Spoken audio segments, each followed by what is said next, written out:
Hello and welcome to this week's edition of Politics Today. And on the eve of our Prime Minister Kier Starmer's first visit to meet President Trump in the Oval Office, we'll be asking, is the special relationship in peril? And in this programme today, I'm joined by Dr Sarah Tun, who's a Prayer for Parliament and a presenter on Revelation TV, together with Josh Bellingham from the Conservative Christian Fellowship. So, warm welcome to the programme. Lovely to be here. And Sarah, it's always a pleasure having you on Politics Today. And as we discussed before the programme, love the philosophical perspective that you bring to the programme. But share with us and give us an update on the important ministry that is Prayer for Parliament UK. And remind our viewers how important it is, even the fact we have an ungodly parliament and an ungodly government, how we still need to continue to pray for those in authority. Well, even more so, actually, because they need that covering. They aren't getting it for themselves. As we speak, or as we are talking right now, there is quite a large prayer gathering in the Parliament in Westminster at the moment. Lots of people gathered together in a room to pray for the government and for things that are happening. And it's absolutely essential right now because things are so rocky, I would say. Absolutely. And Joshua, warm welcome to Politics Day. It's good to see you on the programme. And for our viewers, do you want to share a little bit about how you came to faith in Jesus Christ, but also how he's given you a kind of love and a passion for politics as you're representing the Conservative Christian Fellowship? Sure. Well, thank you so much for having me on this show. It's a real pleasure. And yeah, in terms of how I came to Christ, well, I had the great privilege of growing up in a Christian family. And I think I've come to see that that's even more of a privilege than I probably realized at the first moments. But I grew up on the mission field, actually, in Honduras, in Latin America. And that was really where I saw the power of the gospel impact people's lives. There's a really stark difference between the corruption and the poverty and the violence and the real transformation and redemption that God brings to people's lives and taking them out of that. So I came to Christ at 14 there, and indisputable, there was no doubts, no arguments that could really come up against that. And then it was also from that experience really that propelled me into studying politics and getting more involved here in the UK after returning, because that background really gave me a healthy perspective on how important government is. You see the lack of good governance, the impact of bad leadership, and then also the real difference that just a few people can make. So off the back of that, I have continued pursuing the role that Christians and Christian faith has in politics, which I think is very significant and also very inspired with the backdrop of people like William Wilberforce, who oversaw and was involved in such a significant transformation of the UK and the moral values and the political orientation. So it's increasingly clear to me that Christians are an essential component of democracy. Amen, and well said. And Sarah, as we're recording this programme, our Prime Minister Kier Starmer is flying for the first time to meet the newly elected President Trump in the Oval Office. Share with us how that's going to be a very, very difficult meeting for him, knowing the strength and depth previously with the transatlantic alliance between Britain and the United States, or some like to call it, and in this programme we're calling it the special relationship. My personal view is that Sir Kier Starmer does not actually grasp the benefits to this special relationship, and that Donald Trump is holding out, the hand of fellowship. I'm not trying to quote, and I don't mean anything scripturally by that, but he is. He's giving him a golden opportunity to relate to the US. He really has a fondness for the UK, and tongue-in-cheek, in part, I think Donald Trump likes the UK perhaps more than the Prime Minister likes the UK.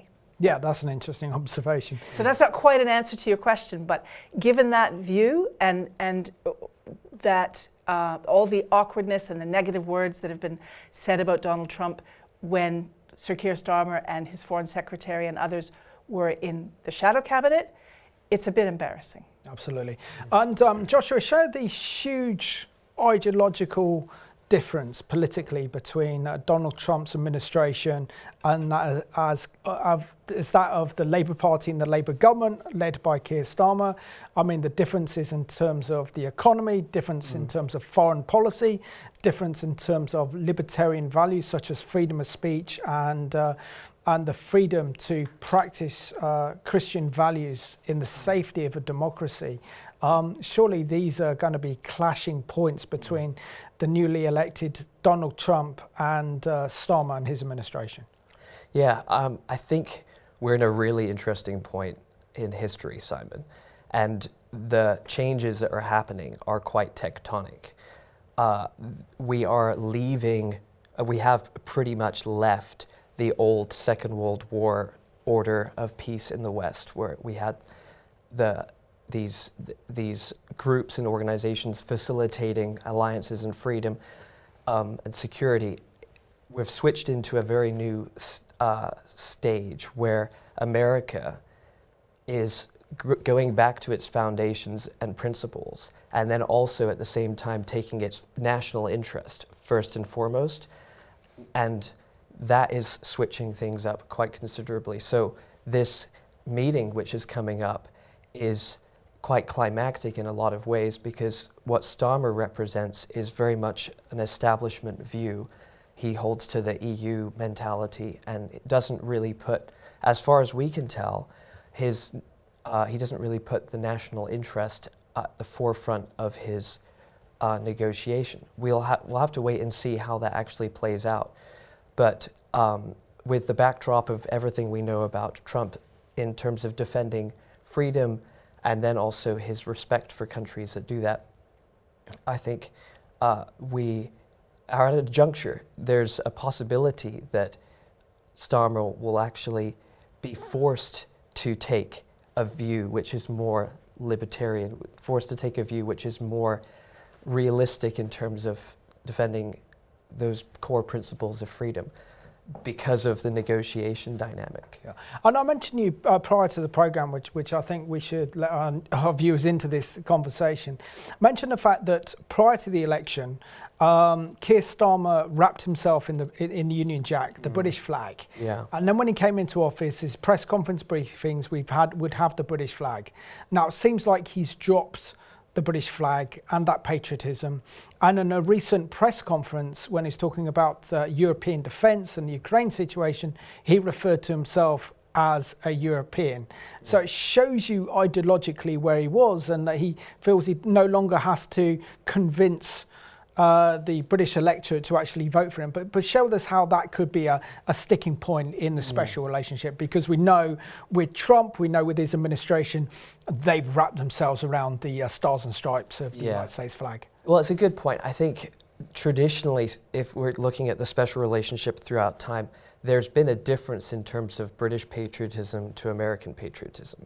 We share a lot of core convictions and principles, but there's a significant difference in how bold it is. America, and especially Trump, has been very bold in his depictions of manifest destiny, regaining he referred to this in his first inauguration, going back to the holding the reins of their destiny.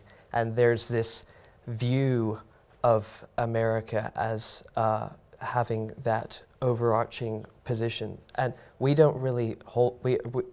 We are a lot more self-critical when it comes to that. So we'll have to see. I think that's an interesting point about Starmer letting go of some of the patriotic rhetoric, and I think he's going to find himself in a very interesting position, trying to sweet talk the situation, trying to gain respect for Trump, while also holding on to quite a few things which are in clear contradiction with the things which he values. Absolutely.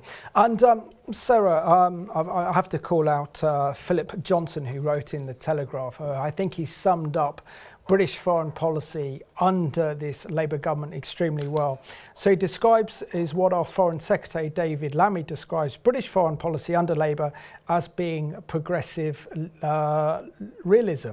And essentially what this means is it means hard-headed diplomacy with wokish causes like the international legalism, and also post-colonial guilt is what's driving British foreign policy. But showed us how Trump is effectively rewriting the entire world order since he's taken office. So we've seen, for example, he's put pressure on Greenland by saying he wants to make Greenland, for example, part of the United States, which has forced the Danish government to allow US military bases to be based in Greenland. He's also then called for higher tariffs on Mexico. So that's meant that the Mexicans are now deployed their army to stop this mass migration into the United States. He's rattling the cages of Europeans by saying they need to increase their defense spending over Ukraine. But share with us how essentially Trump is ripping up the old order, or as Joshua rightly put it, the old political structures that were built in the aftermath of the Second World War are no longer really there anymore. Well, he's basically ripped off the mask, and the public, in large measure, is fully aware of what's going on. Now, I think probably the vast majority of public would not say that the UN is corrupt, although Trump has, and I would. And yep. Yes, but I think a lot of people still think that order and that whole structure is still okay, is still sound, is still what we depend on, and certainly Sir Kier Starmer does.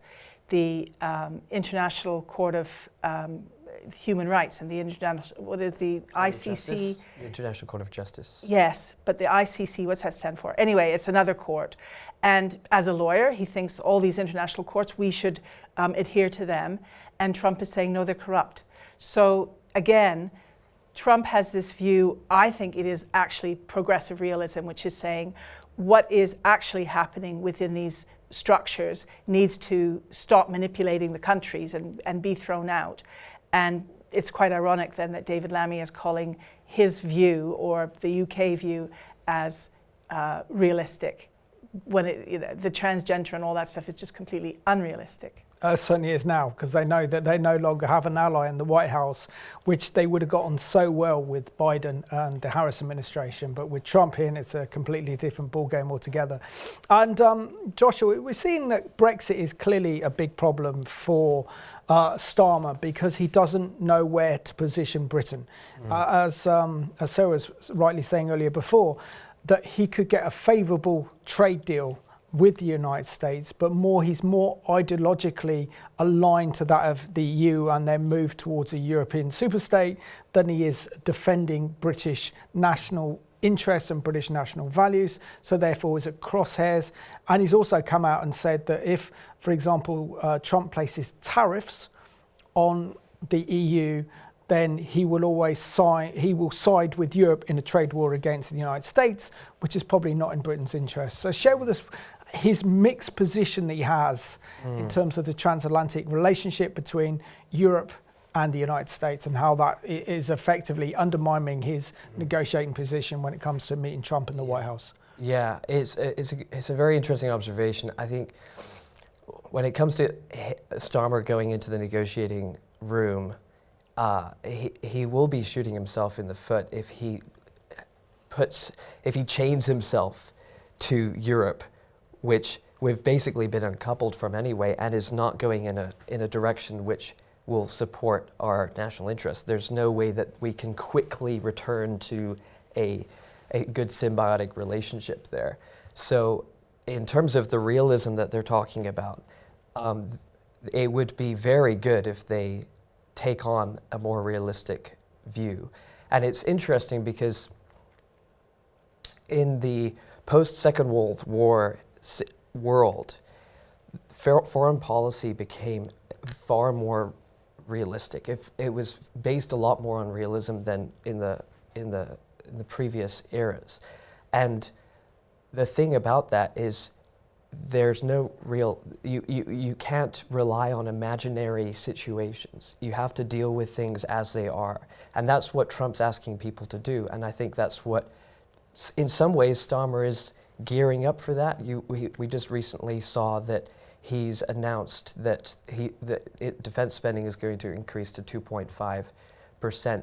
So that is some sign that he's going to moving in the direction of where... 3%, isn't it? 3%. He's going to increase defence spending in the next couple of years, because I think it's currently about between 2.3 and 2.5% now, but Trump wants it 3% by 2027. And he's also calling for 5% GDP spending on defence, which means obviously we're seeing that that Starmer was already capitulating to pressure on the eve of his visit. Sarah, we have to bring in J.D. Vance, and brilliant vice president. Breath of fresh air. And a potential president in the making, where he really did put down the markers for Europe and shocked European leaders 2 weeks ago when he made that incredible speech at the Munich Security Conference, where he challenged EU leaders not to be afraid of the electorate, to defend Christian values and don't discriminate against Christians, but also talked about the importance of democracy and the importance of free speech. Now, considering that his government's doing everything they can to stifle free speech and to prosecute Bible-believing Christians because they go against this progressive woke agenda that his government has adopted. Share with us how this is going to be a big clash between President Trump and Starmer when they finally sit down and meet together. Kier Starmer has a problem. He's hugely idealistic. The ideology he has, the socialist agenda and all that sort of stuff. And he doesn't seem to recognize that it's not supported by the public. And so he doesn't have the public support, and he doesn't have his greatest allies' support. Quite the opposite. And so he's got this tightrope, and really what he needs to do is get off the tightrope, be truthful, and remember his position. He's the prime minister, not of Europe, he's the prime minister of a nation who wants to go the way Trump is going. And so whereas he and his ideology and his party want to go the way of Europe, he's going to have to get off the fence and make a decision. Because if he doesn't make a decision one way or the other, nothing's going to happen. And obviously, unless he makes the decision for the way his people have voted him, it's going to be a catastrophe. Yeah, and Joshua, the main policy priority of Kier Starmer when he meets and sits down with President Trump in the Oval Office will be to guarantee American security guarantees for Europe, and particularly security guarantees for NATO. As we know that Trump wants to end the war in Ukraine quickly as we record this program, and this week is the 3rd anniversary since Russia's brutal invasion of the Ukraine. Share with us how, by actually increasing defence spending, he potentially sees that he could guarantee American security guarantees for Europe and also a future Ukraine once a peace settlement or agreement is imposed between Ukraine and Russia. Yeah, well, this has been part of Trump's whole approach in foreign policy from even 2016 in how he's talking about NATO and European security. So it fits in very well with that, and it's completely understandable in terms of the logic that we're operating in right now, that in order to secure security protections for the Ukrainian situation and Europe more widely, which we have becoming almost completely dependent upon. Europe is not in a position to defend itself. The UK is not in a position to defend itself without American support. In order to secure that, then all European states, especially the UK, have to take the lead in increasing spending. So it's the best step that he can take to secure that, because Trump is a very clear negotiator in that respect, and that's his language. So you have to start using the language that he's using if you want to gain an advantage in that area. So I think it's a good move on Starmer's part, so hopefully it will work out in the long run. Absolutely. And it's interesting. I'm just going to deviate a little bit from our questions here because of what's in the news today. So we've had the announcement as we record this program today that the Prime Minister has announced that he's going to increase defence spending to 3% of GDP, up from 2.6%. And what's also interesting is that Donald Trump is a big fan of Churchill. And I think as soon as he came back into the office, he put back the bust of Churchill back in the Oval Office. And we see that Starmer has removed a picture of Churchill in 10 Downing Street. And now he seems to have removed all the photographs and paintings done by Churchill in Parliament. So again, historically, show with us how Starmer is missing a trick, particularly in relation to Winston Churchill and Donald Trump's love for Winston Churchill, when this government is cancelling Winston Churchill, knowing that he was the greatest Briton, knowing that he defended this nation against Nazi tyranny, and the freedoms that we have today is thanks to his incredible leadership during the Second World War. Well, it just demonstrates that Sir Kier Starmer is just not in the same room as anybody who appreciates Churchill, and he's not in the same room as Donald Trump. He's just not. It's what would be the analogy?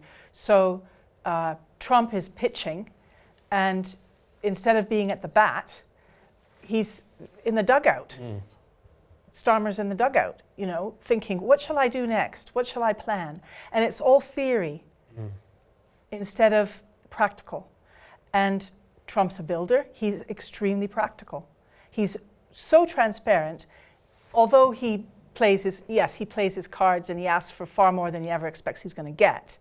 But he's direct and he's straightforward. The thing about J.D. Vance was he was very eloquent, he was very gracious, he was very polite, but blunt nevertheless. And the Europeans and Sir Keir, I think they don't get the bluntness. They think, well, what's behind that? No, he's saying what he means. And so they're just not, one's playing ball and the other's in the dugout. Yeah, nice, good analogy. Thank you. And Joshua, share with us the kind of abuse that President Trump received when Labour was in opposition, particularly coming from David Lammy. And I think if David Lammy is in that meeting in the Oval Office, I think he owes him, Donald Trump, a big apology. But we've also seen the likes of J.D. Vance call out this Labour government. We've also seen Elon Musk heavily attack Starmer and David Lammy and this government as well. So share with us how this is not going to be plain sailing without a little bit of humility and forgiveness on part of the British government. Yeah, they've put themselves in a very sticky position, and it does expose some of the folly and the lack of wisdom, really, in the heart of the Labour Party. Even before they were in government, David Lammy wasn't speaking in terms that recognized just the possibility that he might one day have to meet with him face to face. So, but it's interesting because Trump is, as we were talking earlier, he's engaged with all global leaders, some that very few other leaders have engaged with, Kim Jong-un for one. So the language and the economy and the principles that he operates on are very different. So I think that for Labour and for David Lammy specifically, that stuff can go, that can wash away, that can be like water under the bridge, if, like you say, there's a bit of humility and a shift in their language and rhetoric in how they treat Trump. If they treat him with respect and if they come to the table as honest negotiators, then it can be okay for them. Because traditionally that's what Trump understands. Absolutely. I think the lesson is be careful what you write, because your words could come up and bite you. Sarah, we come down to the end of the programme, and we are talking about the special relationship, and I'll bring Canada into that mix as well, because we know that the Canadians fought during the First World War and played a major role in the Second World War, and where I live was an old Canadian army base and stuff as well, so played a pivotal role in the defence of this nation and for the liberation of Europe as well. But show us how essentially that God chooses nations, and how he's chosen effectively Britain and the United States to be major players on the world stage, to not only spread the gospel, but to actually use these nations to confront evil. And we've seen this so much throughout our history. And share with us the current state of the special relationship between Starmer and Donald Trump. I would say, I would hope the Lord looks down on these two nations and sees the aspect of righteousness in them both. And I think there is truth in that. And it's borne out through history and how the Lord has celebrated with and used these nations to bring righteousness to the world. And what's happened now is Donald Trump, in his change in tone and change in the political landscape in America, he's bringing righteousness back. And Sir Kier Starmer seems to insist on going down the same track. And worse, I think, even than in Europe, leading the nation and leading European thought astray, really. And so unless Sir Kier gets the idea of the nation having a leadership authority in righteousness, or redefines what righteousness is, he's going to miss the boat. And I don't think that Donald Trump can wait forever. But I think he's got a huge amount of grace. Yep. So within 20 seconds, Josh, just share with us how we believe that Kier Starmer needs the history lessons, needs to understand that special relationship was forged, particularly during the Second World War. Yeah, well, I think going back to what you were saying about Churchill, that's a really good place to start. So the relationship was really started there. And Churchill came to the U.S. trying to bridge that. And there's a fundamental relationship there. Excellent. So Joshua and Sarah, thank you so much for an excellent program today. Thank you. And I want to thank you for watching this program home. We need to continue to pray for Kier Starmer and that our special relationship with the United States would grow under his leadership, and pray for Donald Trump as well, that he'd have wisdom. So thank you for watching today's Politics Today.